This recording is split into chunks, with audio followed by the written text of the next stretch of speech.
Yo, what's going on, y'all? It's Combo Breaker 99 back on the Jab Effect. Make sure y'all subscribe. Just back with another quick video here. Want to talk about these two fighters right here.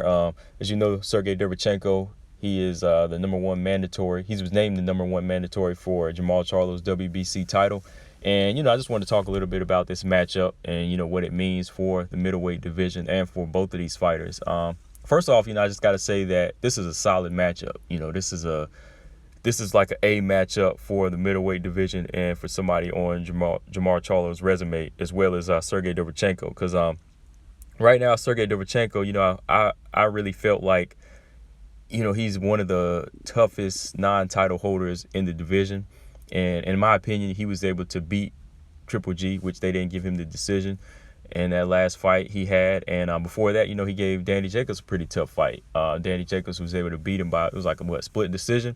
I felt like Danny Jacobs, he beat him pretty decisively, but, he gave Danny Jacobs a lot. He gave Danny Jacobs that work, and gave him a good competitive fight. Whereas Triple G, I felt like, hey, man, he damn near retired Golovkin in that fight, man. And that's what the middleweight division needs. It needed a lot of competition, a lot of good solid fights that could be made. Because even like a couple years back on the Jab podcast episode, one of the Jab podcast episodes, we talked about, this like middleweight tournament. It's like an unspoken middleweight tournament between guys like, Canelo, Jacobs, Triple G, Demetrius Andrade, Charlo, and Derevyanchenko. And we're saying that all these guys need to mix it up. Well, of course, the top three, they already mixed it up, Jacobs, Golovkin, and Canelo. But all of these other fights, there's so many other fights that still need to be made, like between Andrade and Jermall Charlo, as well as like Derevyanchenko.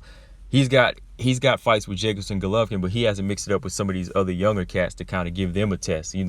There's still guys like Demetrius Andrade, who's been on Matchroom Boxing now, who's been racking up some title defenses with his WBO belt, but nobody really on his resume yet.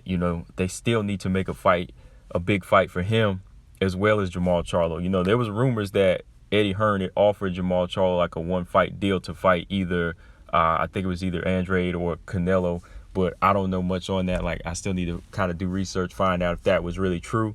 But as far as Jermall Charlo having Derevyanchenko as the #1 mandatory, that fight could happen. It could happen on PBC or Matchroom Boxing, because I've seen Derevyanchenko. He fought on both. He fought on both of those sides. So that would be a good test for Jermall Charlo in a fight that could definitely be made, because even Jermall Charlo, he's a solid guy in the middleweight division. He definitely has good power and good skill, and he's been fighting some awkward, tricky boxers as of lately, and they've been giving him tests. But I think that somebody like Derevyanchenko would give him all he could handle. He would definitely give him a good test. And if he could get past somebody like Derevyanchenko, that would definitely put him in that next level and maybe get him like a Golovkin fight or a Demetrius Andrade fight. So to really put himself on the map, even get a crossover fight over to Matchroom to, solidify maybe a Canelo fight or a Chris Eubank Jr. fight, he needs to take on somebody like Derevyanchenko, because Derevyanchenko would give him a good, skillful fight, as well as really test his power, because that would be a good style matchup. Because first of all, Derevyanchenko, he's like one of those little small powerhouses that keeps coming forward, throws a lot of high power combinations. He's strong.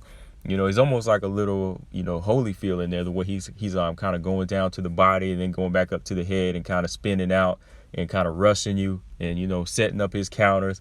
He's a good boxer. Jermall Charlo, he's a good mid-range fighter with really good power in the right hand. And, he's a good patient fighter. He has a solid chin as well. And, yeah, it just spells good matchup. That definitely spells a good matchup. And there's nothing, I feel like there's no other fight that would really make sense right now for Jermall or for Sergiy Derevyanchenko. It would be Derevyanchenko getting another title opportunity, which to me, he earned, because like I said, I feel like he beat Golovkin. And this would be one of the biggest names as far as, a really solid test on Jermall Charlo's record. But yeah, man, that's all I got on this one, guys. If this fight does, come to fruition, I'll definitely be talking about it more, making videos on it, podcast episodes, whatever, and doing some breakdowns on it. But let me know in the comment section what y'all think. Jermall Charlo versus Sergiy Derevyanchenko for his WBC title. Do y'all think that fight makes sense? Let me know in the comment section. Make sure y'all subscribe. Combo Breaker 99, Jab Effect. I'm out. Peace.